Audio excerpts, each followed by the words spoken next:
Consider the dark, aromatic legacy of the bean you hold in your morning ritual. This simple cup is a bridge between worlds and eras. It is a painted memory passed from one generation to the next, from the highlands of Ethiopia to the coffeehouses of London. But every tradition hides a story of metamorphosis, a journey of resilience and exchange. This is not just the history of a drink, it is the story of how a wild berry transformed global culture, fueled intellectual revolutions, and connected distant continents. To understand this legacy is to refine your perspective on history itself, to see the deep currents that flow beneath the surface of our daily lives. This journey will enrich your English fluency by placing vocabulary within the rich soil of its true context. We will trace the path from mystical discovery to global commodity, discovering the words and the world they describe. Our story begins in the unforgiving landscapes of the Ethiopian highlands. Picture the sharp, clean air and the morning light cutting through the mist. In this rugged setting, a goat herder named Kaldi went about his daily routine. His life was one of observation, watching the subtle shifts in his environment and the behavior of his animals. One day he noticed something unusual. His goats, after eating the bright red berries from a particular bush, became filled with a restless, bubbling energy. They did not sleep through the night. Curious, Kaldi took some of these berries to a local monastery. He showed them to a monk who was initially skeptical. Yet, intrigued by Kaldi's story, the monk decided to experiment. He boiled the berries, creating a crude, bitter infusion. He discovered that this dark liquid had a powerful effect. It helped him sustain his focus during long hours of prayer. This was the first cup of coffee, a stimulant born from chance observation. The vocabulary of this moment is simple, yet profound. To observe, to sustain, a stimulant. It was not a grand invention, but a quiet discovery that would echo through centuries. A tradition was born, rooted not in luxury, but in spiritual endurance. From the highlands of Ethiopia, the knowledge of the bean began its journey. It traveled along ancient trade routes, crossing the Red Sea to the Arabian Peninsula, specifically to Yemen. Here, the story of coffee underwent its first great metamorphosis. It was the Sufi mystics who truly adopted the drink, weaving it into the fabric of their religious rituals. They found that coffee's ability to ward off sleep was perfect for their nocturnal devotions, allowing them to remain alert through the night. They called it kahwa, a word that originally meant wine, thus naming it the wine of Araby. This adoption led to a social fermentation. The first coffee houses, known as kahve-khaneh, began to appear in cities like Mecca. These were not merely places to drink. They were vibrant social hubs, nicknamed schools of the wise. Here, people gathered not just for the beverage, but for conversation, to play chess, and to engage in intellectual debate.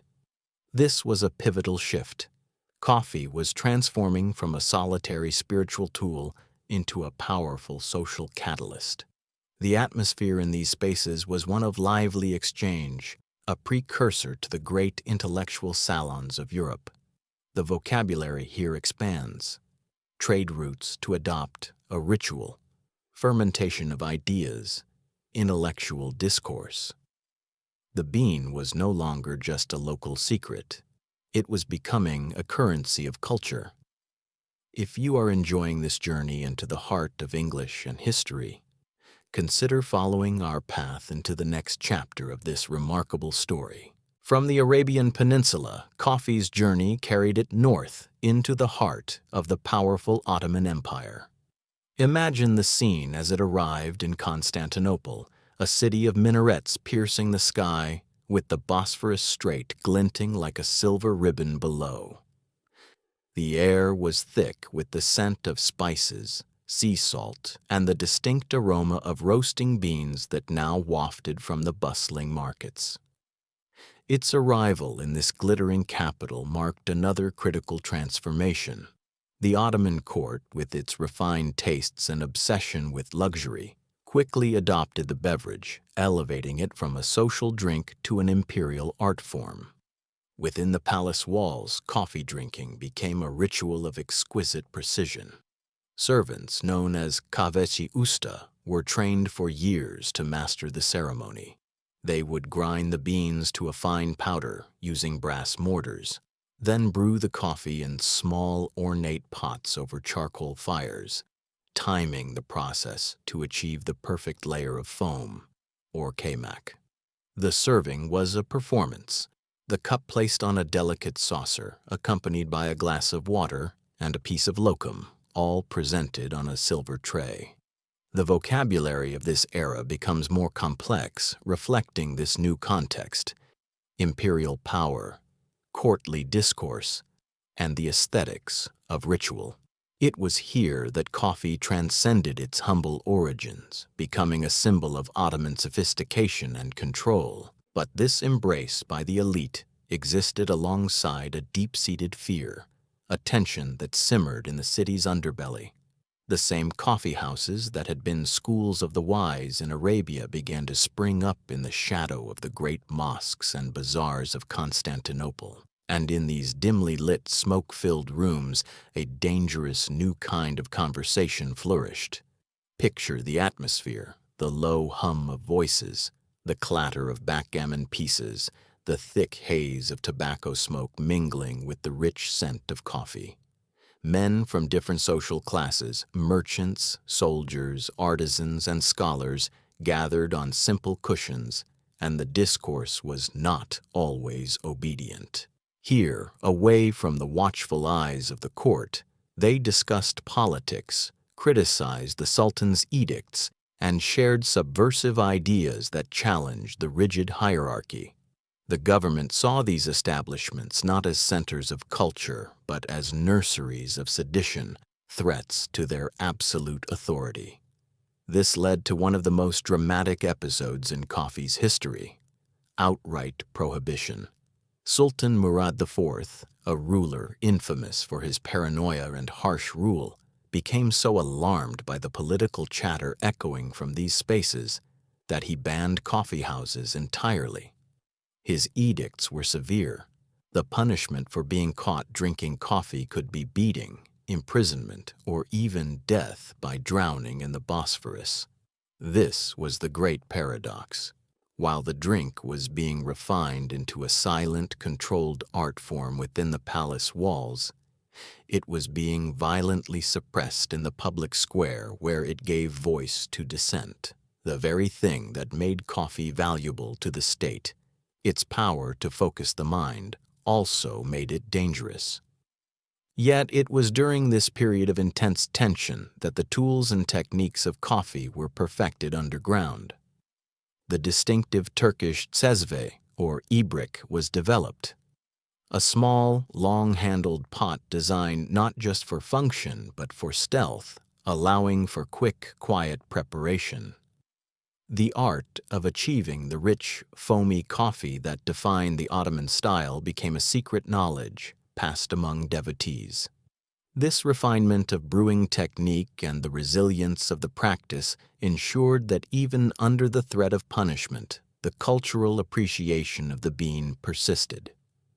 The attempt to suppress coffee only deepened its cultural entrenchment, proving that an idea, once tasted, is difficult to eradicate. It created a clandestine community bound by a shared ritual.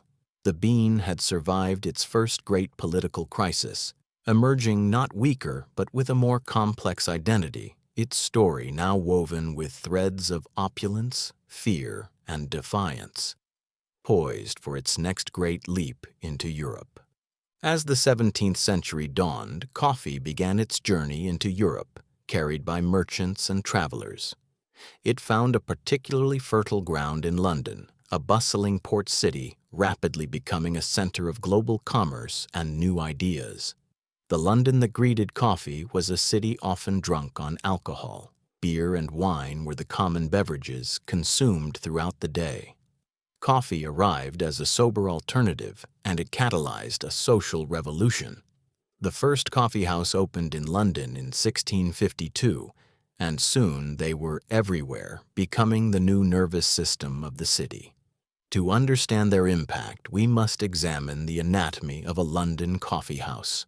For the price of a penny, a man, for these were largely male spaces, could gain entry.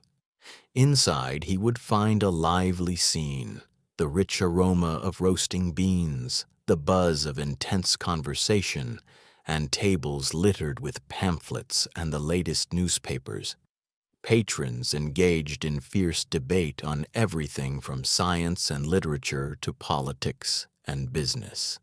There were no social barriers. A nobleman might debate a shopkeeper, a scientist converse with a ship captain. This egalitarian exchange of ideas earned these establishments a famous nickname, penny universities. For a penny, you could receive an education in the affairs of the world. These were not just places of talk, they were crucibles of action and commerce. Specific coffeehouses became associated with specific trades. Lloyd's Coffee House, for instance, became the meeting place for ship owners, merchants, and insurers, eventually evolving into the global insurance market, Lloyd's of London. The Royal Society, a cornerstone of the scientific revolution, had its roots in discussions held in coffeehouses. This was the Enlightenment in practice, a shift toward reason, evidence, and public discourse, all fueled by caffeine. Coffee was the engine of this new public sphere, promoting clarity of thought and cognitive productivity over alcoholic haze. It fostered an environment where institutions of immense future importance could be born from casual conversation. The drink that had sustained Sufi mystics in prayer was now powering the intellectual and commercial revolutions that would shape the modern world. If you are enjoying this journey into the heart of English and history, consider following our path. There is more to this story, a darker side to the brew that fueled the Age of Reason. But there was a dark side to this promise, a bitter shadow cast by the very Enlightenment the coffeehouses celebrated. For the London coffeehouses and all of Europe developed an insatiable thirst. To meet this booming demand, European powers looked beyond their borders to their colonies. They established vast coffee plantations in places like Java, the Caribbean, and later Brazil in Central America. Here, in the tropical heat, coffee was no longer a cultivated tradition. It was a commodity, a crop to be mass-produced for profit. This shift in scale required a brutal new economics. The labor-intensive work of clearing land, planting, tending, and harvesting the delicate coffee cherries was immense. To make it profitable, European plantation owners turned to the transatlantic slave trade. Millions of enslaved Africans were forcibly transported across the ocean and subjected to a life of unrelenting, brutal oppression on these plantations. The coffee that fueled lively debates about liberty and human rights in London was, in grim contrast, produced by a system that utterly denied those same rights. The elegant porcelain cup in a penny university sat at the end of a long, cruel chain. A commodity chain that linked the intellectual salons of Europe directly to the suffering of enslaved people, an ocean away. This is the uncomfortable paradox at the heart of coffee's global story. The beverage that symbolized clarity, reason, and social progress in one part of the world was simultaneously the product of one of history's greatest crimes against humanity. The wealth generated by this trade built fortunes and funded further colonial expansion, while the human cost was deliberately obscured from the consumer. Understanding this dimension is essential. It forces us to look beyond the comforting aroma of our cup and see the complex, often painful, web of connections that brought it to us. The vocabulary of this era is heavy. Plantation, economics of exploitation, systemic oppression, global commodity. It reminds us that the story of any globally traded object is rarely simple. It is a story of both cultural exchange and profound human cost. Yet within the societies that consumed it, coffee's chemical properties were quietly reshaping the human mind itself, accelerating the very intellectual currents we now call the Enlightenment. This was the age of reason, and coffee was its perfect fuel. To understand this shift, we must feel the atmosphere of an 18th century London coffeehouse. Step inside. The room is warm, lit by flickering oil lamps, the air dense with the smell of ground coffee, printer's ink, and coal smoke. The walls are lined with shelves holding newspapers and pamphlets from across the globe. The sound is a constant, energetic hum, a symphony of argument, negotiation, and discovery. As we saw, coffee systematically began to replace alcohol as the daytime beverage of choice for the literate and professional classes.